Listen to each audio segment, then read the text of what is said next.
Nyu-York aholisi Trampga qarshi norozilik bildirmoqda.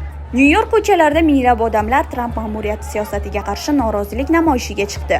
Namoyishchilar AQSh immigratsiya va bojxona xizmati ICE faoliyatini, uning Venesuelaga nisbatan harakatlarini hamda mamlakatda qirollik siyosati olib borilayotganini tanqid qilgan plakatlar ko'tardi. Ko'chalarda qirollik yo'q bo'lsin, ICEni to'xtat va urushlar yo'qolsin degan shiorlar yangradi. Bu paytda Donald Tramp ijtimoiy tarmoqdagi sahifasida o'zini Venesuela prezidenti vazifasini bajaruvchi sifatida ko'rsatgan skrinshotni joylashtirdi.